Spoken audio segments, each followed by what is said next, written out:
مولا کائنات سیدنا علی المرتضیٰ رضی اللہ تعالی عنہ حضور کے سکے چچا جناب ابو طالب کے فرزند ارجمند ہیں۔ عمر میں حضور سے 30 سال چھوٹے ہیں۔ اللہ تعالیٰ نے حضور علیہ السلام کو جب اعلان نبوت کا ارشاد کیا تو جن خوش نصیب لوگوں نے سب سے پہلے اسلام قبول کیا ان میں نمایاں نام حضرت مولا کائنات سیدنا علی المرتضیٰ کا ہے۔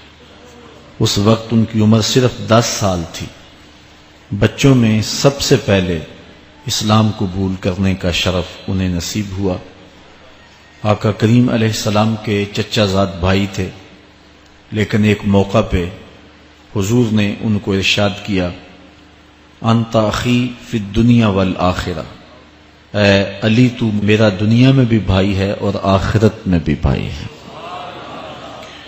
حضرت مولا کائنات کو حضور علیہ السلام نے مختلف جنگوں میں شرکت کا اعزاز بخشا۔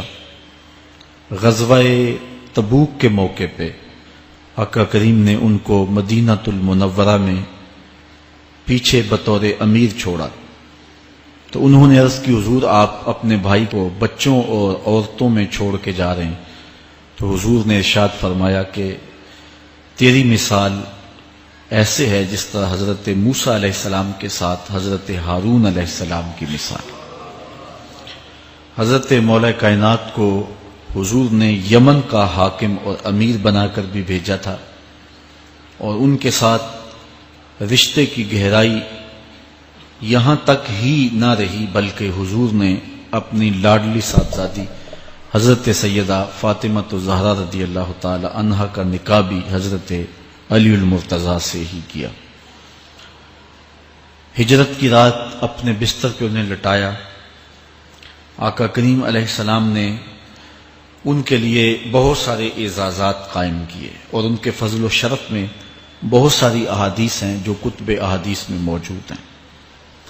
حضرت زر بن حبیش رضی اللہ تعالی عنہ روایت کرتے ہیں کہ میں نے مولا کائنات سیدنا علی المرتضیٰ سے سنا، وہ فرماتے ہیں کہ رسول کریم نے میرے بارے میں ارشاد کیا کہ اللہ یحبنی الا مومن ولا یبغضنی الا منافق، کہ علی تیرے ساتھ مومن کے علاوہ کوئی محبت نہیں کرتا اور منافق کے علاوہ تیرے ساتھ کوئی بغض نہیں رکھتا۔